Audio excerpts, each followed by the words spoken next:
तरह के काले कानून को, रोलेक्ट एक्ट को हम लोग स्वीकार नहीं करेंगे, चाहे 1000 जलियांवाला कांड और हो जाए उसके बाद। Roll back, roll back, UGC roll back, roll back, roll back, UGC roll back, roll back, roll back. UGC roll back.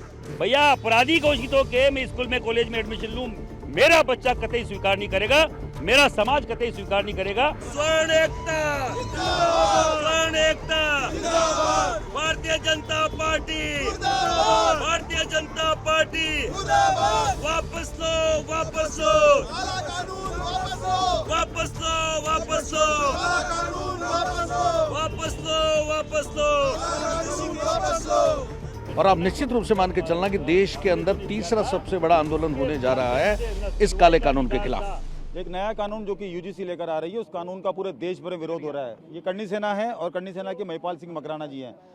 एक बड़ा विरोध आपकी तरफ से किया जा रहा है और बड़ी चेतावनी भी दी गई है कि अगर ये कानून वापस नहीं लिया गया तो विधानसभा को घेराव किया जाएगा और बड़ा प्रोटेस्ट किया जाएगा।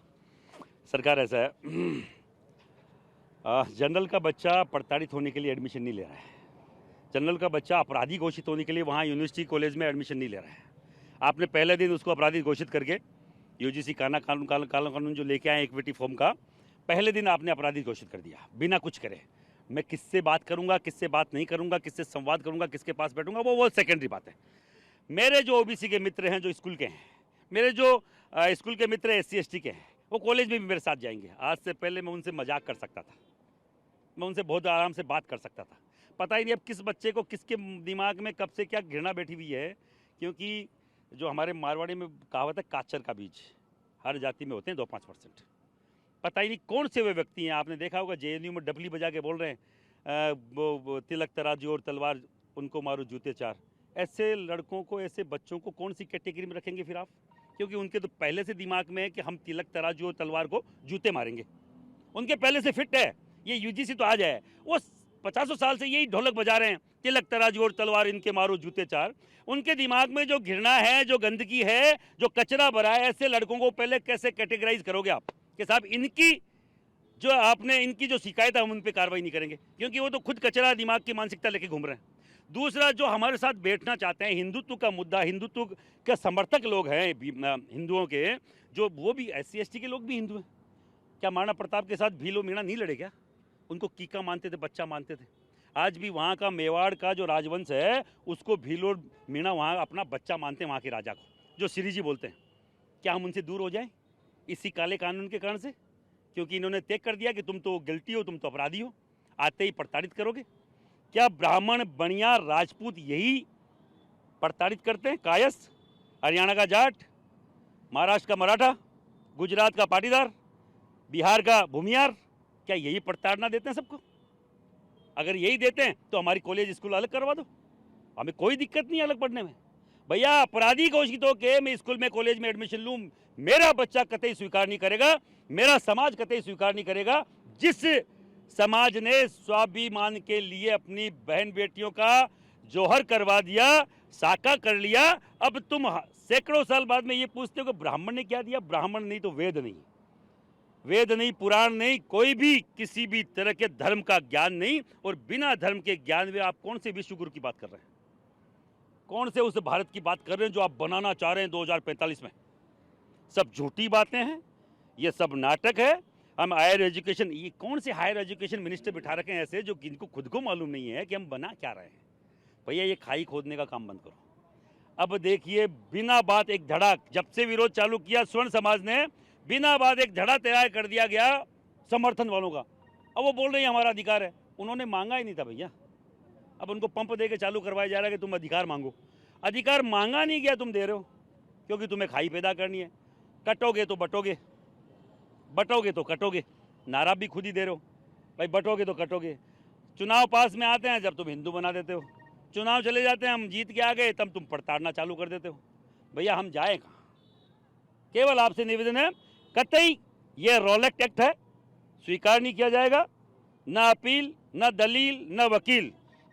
हमारे पास तो वकील भी रहेगा, अपील भी रहेगी, दलील भी रहेगा, वही कानून मानेंगे। हमारे बच्चों को कतई अपराधी बनाने के लिए स्कूल कॉलेज नहीं भेजेंगे। और बाकायदा एक कानून नहीं जाता जब तक पूरे देश में विरोध किया जाएगा। ये कानून जो आप काला कानून बता रहे हैं, लेकिन सरकार कह रही है कि हम तो इसे भेदभाव खत्म करने का पूरा जो है प्रयास कर रहे हैं। भेदभाव ऐसे ख़त्म किया जाता है कि पहले दिन ही अपराधी घोषित कर दिया जाए। ये भेदभाव है, ये ख़त्म करने का तरीका है। अब पहले ही मुझे अपराधी घोषित कर चुके हो तो भेदभाव तो वहीं से चालू हो गया। सुनवाई उन सब की होगी, जनरल का कोई सुनवाई वाला नहीं रहेगा। ये समानता है? ये समानता तो फिर असमानता क्या है? मेरे बच्चा जिसको ये नहीं मालूम है कि शिकायत करने वाला कौन है, ये समानता है?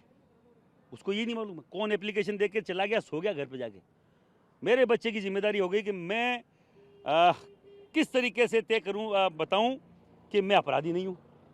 मैं अपराधी नहीं हूं, इस बात को बताने जुटने में उसको वो मेंटली कितना प्रेशर में आ जाएगा, कितना हरेश होगा, कितना प्रताड़ित होगा, इसकी कोई कल्पना नहीं है।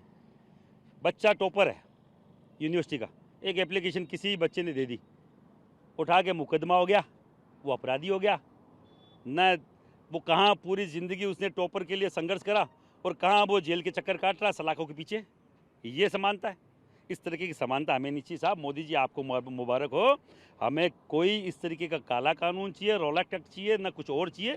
हमें समानता वो चाहिए जो बच्चे आपस में बैठ के भाई बन सके, बच्चे आपस में बैठ के कृष्ण और सुदामा की मित्रता जीवन भर रखा सके। बच्चे मेरे SC/ST के मित्र हैं जो बचपन से मेरे साथ हैं, अब मैं उनसे मजाक नहीं कर सकता। तो ऐसे कानून का क्या मैं बत्ती बनाऊंगा, करूंगा क्या उसका? एक आखिरी सवाल, अब क्या जो है करनी सेना करेगी, क्योंकि ब्राह्मण संगठन भी साथ है, क्षत्रिय भी साथ है, कायस्थ भी साथ है। देखो, ब्राह्मणों के संगठनों के हमारे साथ हमारे खूब बड़े बड़े भाई हमारे यहाँ विराजमान हैं, बनिया समाज के भी यहाँ विराजमान हैं। सभी जातियाँ मिलके कर रही है। करनी सेना अकेली नहीं है, करनी सेना नहीं है, अभी स्वर्ण सेना मान लीजिए आप। तो ये स्वर्ण सेना के तौर पे कार्य करेंगे और इसलिए करेंगे कि अगर देश को बचाना है तो इन जातियों की पहले भी जिम्मेदारी रही है और आज भी जिम्मेदारी है। अगर विश्व गुरु 2045 में बनाना है तो विश्व गुरु इस तरीके से नहीं बनेगा। सीधा छाती ठोक के बोल रहा हूँ, हमारा अगर लड़का गिल्टी है तो फांसी पे चढ़ा दो, पर अगर शिकायत करता भी गलत है तो उसको भी फांसी होनी चाहिए। ऐसा नहीं कि उसके खिलाफ कोई कार्रवाई नहीं होगी, फॉल्ट रिपोर्ट दे दी, कोई कार्रवाई नहीं है और हमारा बच्चा प्रताड़ित होकर घूमे। अगर कार्रवाई होगी तो बराबर की होगी, नहीं तो इस तरीके के काले कानून को, रॉलेट एक्ट को हम लोग स्वीकार नहीं करेंगे, चाहे 1000 जलियांवाला कांड और हो जाए उसके बाद। क्या विधानसभा घेराव करेंगे? क्या विधानसभा घेराव से राजस्थान से चालू करेंगे, पूरे देश को बंद कराने तक रुकेंगे नहीं। और अगर उससे भी नहीं होगा तो लोकसभा का घेराव करेंगे और फिर भी नहीं हुआ तो 5 बार चाहे भारत बंद कराना पड़े। ये स्वर्ण समाज इसमें बाकायदा सक्षम है और ये अपनी ताकत दिखाना जानता है। देखिए, कानून सरासर गलत है और ऐसा उनको नहीं लाना चाहिए था। इस कानून के आने के बाद में देश का जो स्वर्ण समाज है वो बिल्कुल बंटा हुआ दिखाई दे रहा है और जहाँ तक लग रहा है कि समय रहते अगर सरकार इस ओर ध्यान नहीं देगी और सरकार समय रहते अगर इस कानून को वापस नहीं लाएगी तो निश्चित रूप से देश गृहयुद्ध की ओर जा रहा है। तो अब आगे क्या आंदोलन किया जाएगा? आंदोलन के लिए रणनीति बन चुकी है। सबसे पहले विधानसभा घेराव की योजना बन रही है और उसके बाद में अगर यहाँ नहीं सुनाई होगी, भारत बंद की घोषणा हो रही है बहुत जल्दी, और फिर नहीं होगा तो फिर दिल्ली कूच करेंगे, देखेंगे फिर सड़कों पे क्या होता है। आज तक के सबसे बड़े 3 आंदोलन हुए हैं। सबसे बड़ा आंदोलन हुआ JP आंदोलन, उसके बाद हुआ अन्ना हजारे आंदोलन और आप निश्चित रूप से मान के चलना कि देश के अंदर तीसरा सबसे बड़ा आंदोलन होने जा रहा है इस काले कानून के खिलाफ। जब तक ये वापस नहीं होगा, जितने भी हिंदूवादी संगठन हैं, जितने भी हिंदूवादी लोग अगर वाकई अगर देश को हिंदुस्तान बनाए रखना चाहते हैं, वो निश्चित रूप से सड़कों पर लड़ाई लड़ेंगे अपने बच्चों के लिए।